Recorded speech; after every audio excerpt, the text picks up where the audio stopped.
man, welcome to the Homeland show. My name is Dave. We got Liz Charles here and Rico Rolando, who's actually about to be performing at the Triller Fest. Make some noise for Rico, man. Yo, that's big news, bro. That's a great way to start off the show because Triller Fest is new and Wyclef is performing. Who else is on that bill? I think a lot of people are on that, Rico. Yeah, there's so much people. There's Wyclef Jean, Snoop Dogg, Migos, Marshmello, Coffee, Kevin Gates. But there's 100 other artists as well. So many artists on the list. That's dope. And I love how Triller said that you had to subscribe to their YouTube page in order to receive a free pass. That's amazing a way of promoting stuff and also enhancing their audience on their YouTube. So that's crazy. So big up to Triller Fest. Sure. If you have the time to watch it, I think it's going to be pretty much all day. It's a big fest. Yeah. It's going to be all day from 1 p.m. to 9 p.m. tonight. So make sure you guys stay tuned for that. Who was the last performer that you were just watching? The last performer I was just watching was a guy by the name of Goodbye Noah. He was super dope, actually. He was dope? Yeah, he's dope. Cool. He's dope. Yeah. All right, man, we're going to jump into some entertainment news and getting some good news also with my homegirl, Liz. What do you have on the agenda? Hey, y'all. So we got some entertainment news. First, out of Canada, we've got the handsome Canadian Drake, who just had his home on Architectural Digest magazine. And so I don't know if you've seen these photos yet. It's beautiful. It's lavish. It's definitely a man's place, though. You could tell he's still trying to stay single for another 2 decades or so. Drake is probably 40 now. I'm just guessing. I don't know. But he's said no. Okay. Is he younger? Is he younger than that? Yeah, Drake is younger than me, man. Drake is in this oh my God. I don't think Drake is he early 30s? Yeah, no. Drake is I don't think Drake is 30 yet. Don't make me feel bad about where I am in my life. I don't want to think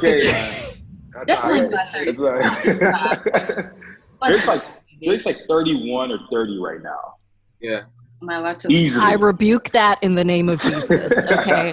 And so anyway, Drake, he's got this huge house, his closet alone. Because we all know he's a Raptors fan. We know he's a huge basketball fan. It's lined with jerseys, his whole closet walking in. You can see 2 Kobe jerseys, framed. And then he's got another room that's a den area kind of, but then it's got toys, action figure toys in it. My question to you guys, though, is, of course, this was planned pre-COVID, right? But during a lot of what we've been seeing in COVID is into the apartments, into the homes, into the mansions of celebrities and how different their stay-at-home experience is from ours. Do we think that this is a good time to be looking at Drake's solid gold pillared mansion?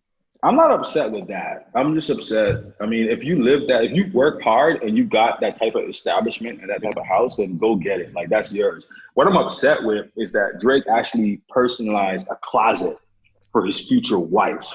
And apparently he has all the most expensive bags and stuff inside there for her. I did see a bag in one of those photos and I was why? Who? No, that's for his future wife. But what I'm saying is we literally as men need to be like Eddie Murphy when we're searching for our new wife, coming to America. Pretend you're broke so that way you understand where her heart is. You understand if this girl likes you, she really likes you because you are ambitious, you're dedicated, but you're coming from a hard spot and you're willing to work hard.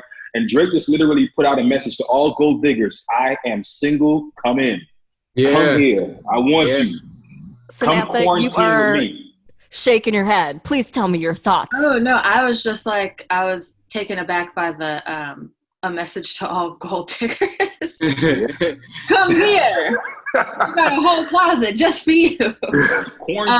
Which I understand. I'm a little, that just kind of freaks me out that you customize the closet for someone who doesn't even know. That's like Drake isn't known for not liking gold diggers, though. Like, I mean, how many songs has he written about? No, I mean, strippers are hardworking women. I'm not saying no, they are, but like, how many songs? I feel like it's more about like, I want to save a stripper. Yeah. That's true. Yeah. That's true. He just wants to like swoop in and like hug a stripper. No, PB like, Captain Sava. Mm-hmm. Yeah, how you live. Make your money, sis. This is not at all like me downplaying your profession, but I feel like do what you do.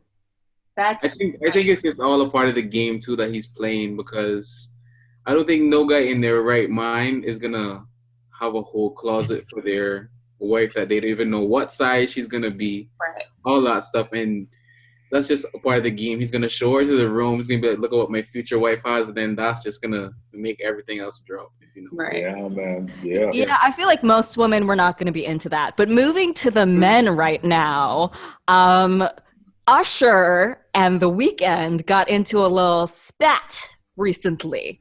So The Weeknd, in his interview with Variety magazine, was talking about the impact that his music has had on the music industry as a whole, and the way that, you know, his debut album was a game changer, and that when he heard Usher's Climax, he thought that that was, you know, essentially a ripoff of his style and of his energy of music. What do you guys think? Oh man, I'm gonna leave this to Rico, because I'm probably gonna say something that's gonna be insulting. To be honest, I never really liked The Weeknd music, and then like a lot of people started to be like, "Oh, well, you sound like him," and I'm like, why are you mentioning me to The Weeknd? But then I started to like The Weeknd's new music now that he's bringing out. I definitely like his new music, but to say that Usher's jocking your style when Usher has been out, when Usher has been the game changer for him and everyone else in the game, so I think he just has to have his respect where it's due, and that just comes with the years and the sacrifice that he's put in before The Weeknd. The Weeknd needs to just sit down and get a holiday or something. I don't know.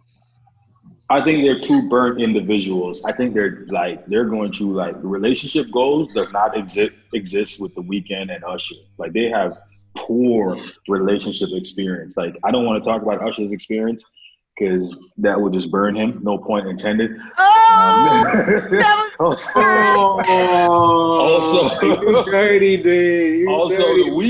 The Weeknd, he has a lot to be upset about. Like, yo, if I lost somebody like Selena Gomez, regardless of her bipolar tendencies, I would feel bad too. I get it. I understand. So he's upset about that. We'll move on. It's all good. Yeah. Samantha, any comments on the music between The Weeknd and Usher? I just never would ever compare Climax to The Weeknd. Like, that's so left field to me. Like, I'm like, now what? I feel like he was like, I sing falsetto, Usher sings falsetto sometimes. So like, clearly, like, that's just a range of the voice, and The Weeknd, you just choose to have that be your lane. Whereas Usher has that flexibility. He give you a little baritone, give you that tenor. You want me to go falsetto? Here we go. Whole song, one time. Man. Love it.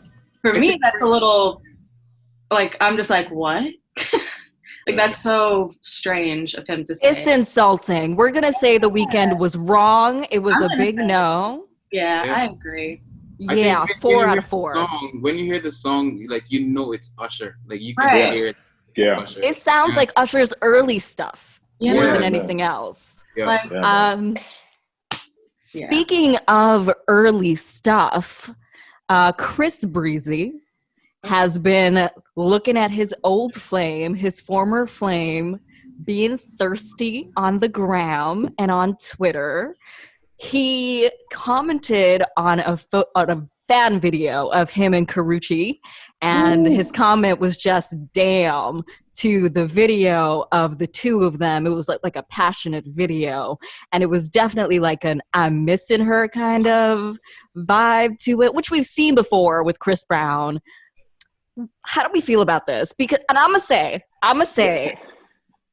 Dade, I know. I see your face. Your face. Listen, man. He needs to stop. No, I'm just gonna put this out here, and I'll be honest. I want everybody to be honest. Like this is the Zoom meetings and interviews and Homeland show of let's be honest. Put your hands up if sometimes you don't still think about your ex. Oh, nobody's gonna put their hands up. It's gonna be like, oh, boom, okay. So I think Liz. Samantha's like, when I it ended for a reason. God bless. Okay, I get it. But for those that had like an okay relationship with your ex and you still think about it, especially if you messed it up, then a lot of times I think that you're still trying to reach out and it just looks bad. Like I think you should, like I have a concept when it comes to relationship. Like if you break up with someone, would you go in the shower and still put back on your dirty clothes? You wouldn't. I did not call any of my exes dirty clothes. I just want to state that for the record. That I'm just was saying, cold like, from day. If you're going to get a cleansing and you're going to feel clean and you want to feel good about yourself and you want to move on, you can't put back on the clothes you were wearing before you took a bath. So I think Chris Brown just needs to move on. I mean, I feel him. I get it. But that's always going to be in your mind. What are they doing? How are they living? How are they feeling? And you're going to want to reach out to them. But, hey, it's time to move on. So I just feel bad for Chris right now, man, because I see the troubles he's going through, and I know he put himself in that situation. I think Chris Brown needs to be Justin right now. He needs to see God. That's it. Yeah, he just has a lot of toxic behavior to me. And so I feel like I just want him to get healthy. Like Karrueche's tried so hard to like get to a better place. You got women like Karrueche and Sierra, and you got all these women who like left relationships with toxic men, and you can almost see the narcissism of them trying to pull back something that is in a better place now. Yeah, man. Yeah.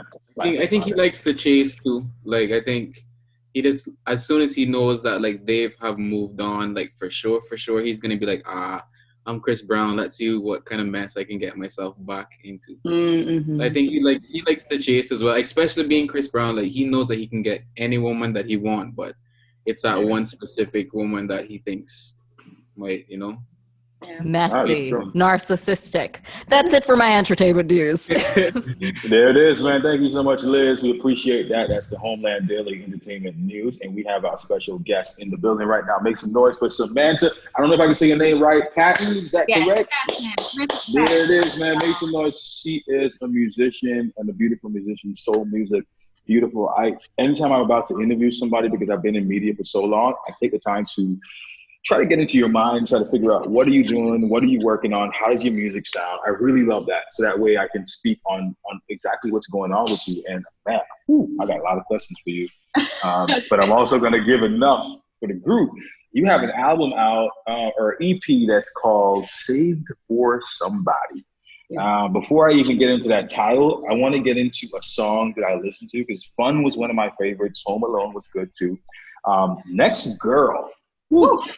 Please, first of all, tell us who he is and what he did, and me and Rico will show up and just destroy his life. Was that real? Is that a real story? Are you talking to? That is a very real story. I was in a very serious relationship, and the gentleman that I was with betrayed me in a major way. He cheated. He slept with somebody else.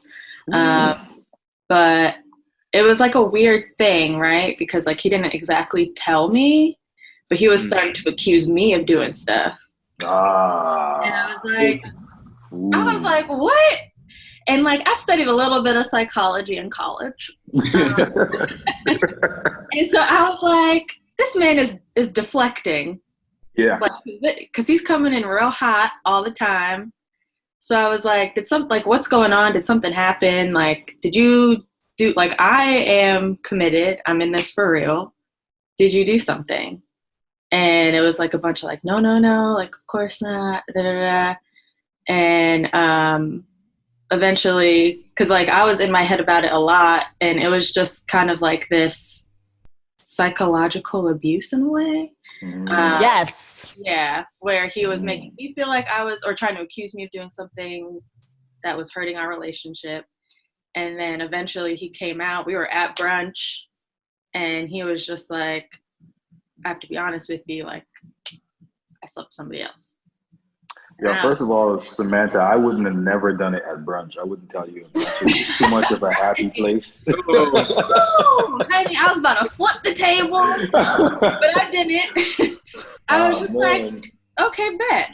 And I got up and I left. And yeah, and Next Girl like was just the song I wrote it. It was like 7 pages long, because it was just me like venting, and it was just a way for me to like get all my thoughts out. I feel like a lot of people kind of have, come into a relationship with baggage, which is totally normal, but these are things that you have to address on your own, and you have to like deal with it and heal from it. And, he came from a long line of like not having healthy relationships, and he kind of brought that into our situation. So yeah, what I want to say, I know Rico and Liz has so much questions for you too, and I want to give them a chance. But what I want to say, man, is like you went through that experience, and that's on you now. And your song, like I felt like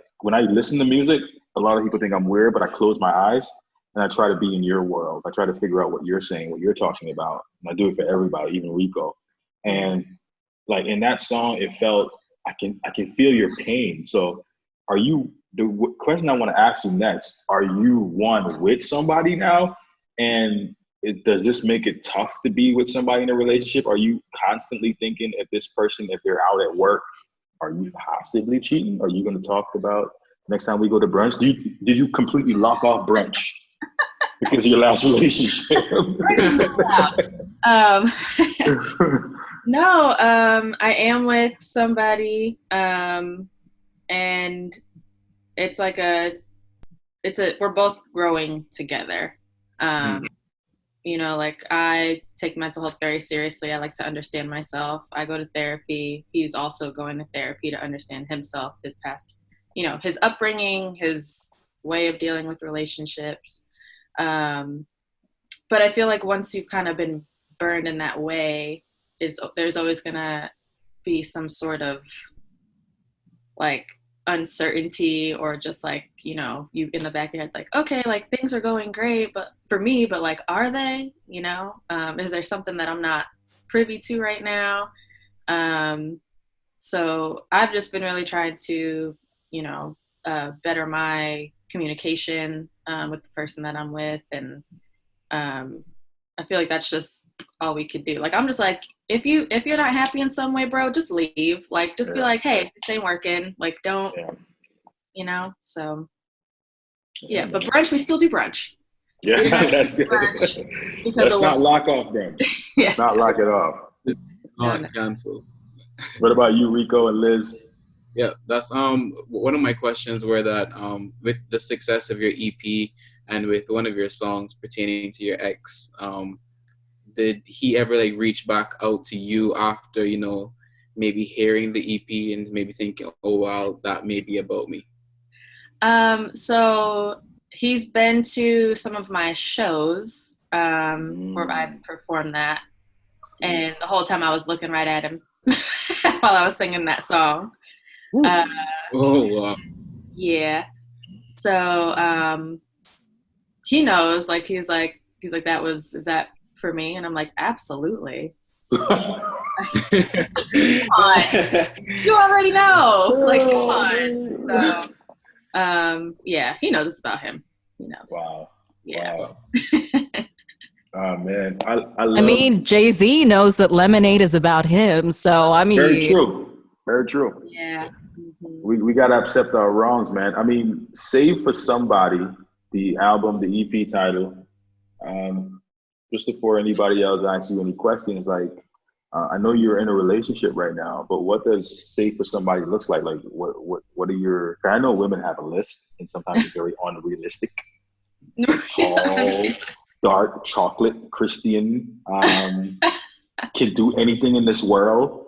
And like sometimes, let's just be real. Women create an unrealistic list. Maybe that's just me thinking. But what does your list look like when it says Save for Somebody? Thank you for defining for us what women want, Dane, by the way. Continue. Answer, Samantha. I'm just saying. Appreciate that. We're on Homeland. My list, honesty, excellent communication, somebody that allows our relationship to be bigger than themselves. And with that, I mean, like, you're not just putting the spotlight on you, like, that I have goals, that I have things that I'm trying to build for myself with my business or personally. So somebody that just has that understanding of like, hey, we're both trying to do our own thing here. And like, we want to build an empire rather than me be like the overall voice in our relationship. Wow. So yeah. So like that for me has been something, if I sense that you are that type of person that's like, I'm the star, I am the focal point, I'm the most important person between the two of us, what I say goes, I'm out. Like, no. Because I'm trying to build with somebody. I'm not trying to just take the back seat and be like, yes, baby, whatever you want, you got it. Like, no. So I think those are like my main, and somebody that takes care of themselves, like health wise. I just, I'm trying to be with somebody for the long haul, longevity. If you're not taking care of yourself and your health, mentally, physically, that's a deal breaker for me if you're not taking care of yourself. Yeah. And hygiene. Good hygiene. Yeah. Cleanliness is close to godliness, is next to godliness. Love it. I love that you mentioned talking about mental health and how important that is to you. Multiple times you've said it. Mm-hmm. And one of the things that we talked with someone last week, and they spoke about the fact that for their artists, how important it was for them to help take care of their mental health because so many of their artists have anxiety or depression. Mm-hmm. And I think there's an idea around some creative types that they may even like nurturing an environment of instability in order to craft their work. And your album is coming out of heartbreak. It's coming out of, very extreme emotions. So how do you balance, wanting to live in a very even keel place in your life, but still wanting to be able to create art that is far reaching emotionally? Yeah. So my EP is based off of like past relationships. I feel like just because something is left in the past doesn't mean it necessarily, like the emotions, the experience that's tied with it is also left there. Everything that happens to you as part of your story, it's a scar, and there's always a story with that. So I do take mental health very seriously. I do want to, and I am working towards having stability in my life and with the people and the relationships that I do have. But this might sound like weird. Like no matter how good life is, like there's always going to be suffering in some sort of way. You know what I mean? Like we are human beings. Like we all are going to feel any type of emotion, positive, negative, like no matter how great things are going for us. And that's not to say like all my music is going to be like depressing and like about heartbreak, because I'm just writing from like my experience. So, I do have songs that are like, I feel really great. Like, I'm really in love with somebody. I feel like a queen. Like I feel like a goddess, but for Save for Somebody, that was just like a sort of diary of like, all of these things didn't work out, all these experiences kind of hurt in some way, but I have hope that there is somebody out there that is specifically designed and reserved for me. So yeah. I love it. Awesome. Love that. Yeah, I love what that. Type man. of sorry, go ahead, Dan. Nah, you're good. Go ahead, man, Rico. I love that you're asking. Okay. Yeah. One of my questions were like, what are some of the artists that really inspired you growing up and to really develop your sound into what you are right now? And like, what would be one of your like dream collaborations if you could ever pick anyone in the whole world? Who would it be and why? Man, Okay, that's hard. Well, growing up, my mother and my great-grandfather listened to Sam Cooke, Otis Redding. Yeah, so like those were always on heavy rotation in my house. I did really love like pop, like grew up like in the 90s. Like I was a young buck in the 90s. I was like, yes, Britney Spears, NSYNC. And my brother was like, I'm gonna get you this Destiny's Child and this 702 Monica and Brandy album, and we're just gonna reel it in. So definitely like had those guys on heavy rotation. Aaliyah was like, I thought she was so cool, so beautiful. Her sound was so different. Like her and Missy Elliott, like, yeah. I think my dream collaboration would be, I feel like I would, like, if Missy were to like write and produce something with me, Yes. I'll be the happiest person like that.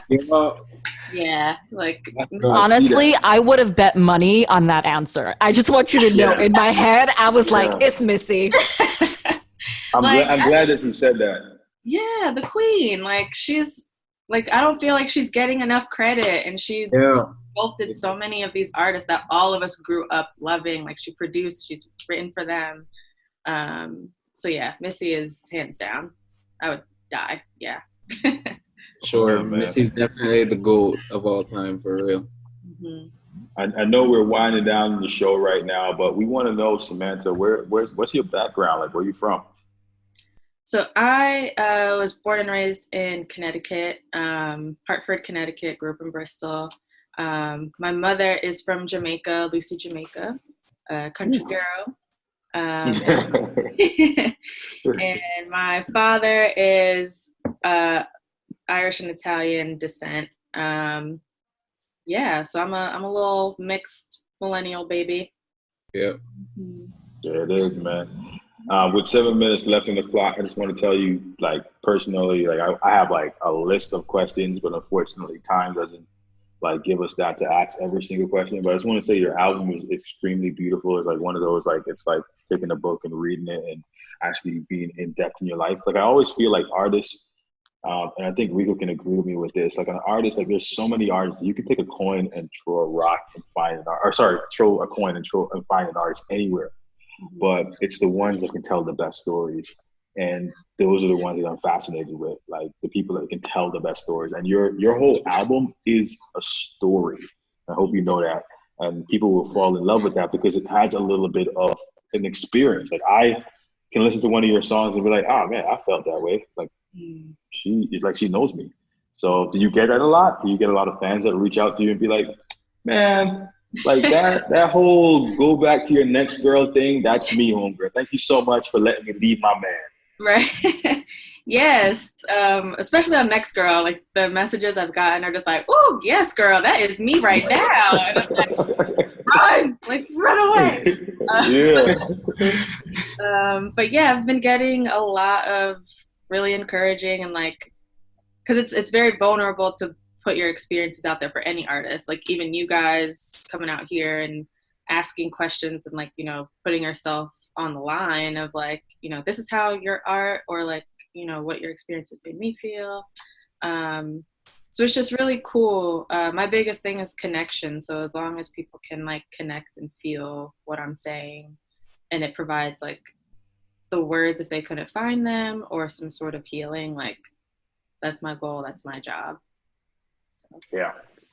Love that. I would love, before I go, I would love to see you and Rico Rolando do a collabo at some point. Because you guys, I think you guys doing a duet would be amazing. I'm just gonna put that out there. Definitely. But yes, I don't know if anybody wants to have, like, if you have any last minute advice that you would like to give. Thank you, Samantha, for being a part of the show. We really love and appreciate you. And your family now, the Homeland Show, and we hope we can continue to reach out to you and talk to you more, because I definitely really mean it. Like, there were so many questions we wanted to ask you, but I just wish the time was a little bit longer. But with 4 minutes left, I just want to kind of ask you, like, what's your final advice for someone right now who's about to get into doing music, is about to pick up the guitar for the first time, or sitting in their room and realizing that they actually have the tone and they want to do something and they want to speak to the world? Like, what's the advice that you would give them about moving forward in the music industry? Don't rush. Like, your biggest asset is your voice and your message. So figuring out exactly what you have to say, what your values are, like, that's your artistry right there. So I feel like a lot of people get into the mix of, like, you know, this person has like thousands of followers and yada, yada, yada. But like, is your art real? Is it pure? Is it coming from an honest place? And is it you? Like, just take your time figuring that out, unlearning things and relearning things so you could find yourself. Oh man, beautiful, beautiful. Rico, you were an artist yourself, man. What advice would you give? Because you did something incredible like a year ago and created the first pretty much major record label on Cayman. Like, what advice would you give to people right now, Rico? I think like just during this time, especially, is obviously just to keep being creative. This is a time of like silence, but it's also a time to make noise in your head and just figure out different things that you really want to do. It may not necessarily be art, but it's whatever you really want to focus on. But to the artists that are really listening, is again like what Samantha said, is patience. Really, like that was the biggest thing for me to learn, because right away I thought, all right, well, I have all this stuff in place, and then the next few months I'm gonna blow up. When that's never the case at all. It's really about just finding your audience, finding who really vibes with you, and then going from there. But don't, exactly like what she says, is don't think about all the followers and who's getting that many views compared to you, and you guys are in the same genre. Don't think about anything like that, because once you like stay true to your sound and who you want to be, like you'll eventually find those same people that have that same mindset as you, and that'll create your following. So just be honest with yourself, really. Love that, Rico. What about you, Liz? My last thought today would be just to take a moment for peace and self-reflection. So we're still going through a collective, really difficult experience, and that'll inform your art as well. Just taking that time just to sit and be still. Love that, man. My last thought of the day, of course, is thank you so much for being a part of the Homeland Daily Show. And also, don't forget, man, like Samantha said something that was incredible, where just don't rush. I would use this terminology in saying, do not compare your seed to somebody else's tree. A lot of times we go on Instagram and Facebook and we look at what Jay-Z and we look at what Beyonce and we look at what other artists are doing. But don't forget, you're still a seed, you're growing, and you're going to be in that same position, if not better, and you're going to blossom so much better. Like, I am personally a fan of Samantha. I added her music on Spotify. That makes her somebody of worth, and she has fans and she has people that are listening to her, and she's taking the time to write her story. So do not compare your seed to somebody else's tree. That's the Homeland Daily Show, man. We really love you. Appreciate you. Samantha, thank you so much. Just give her a round of applause.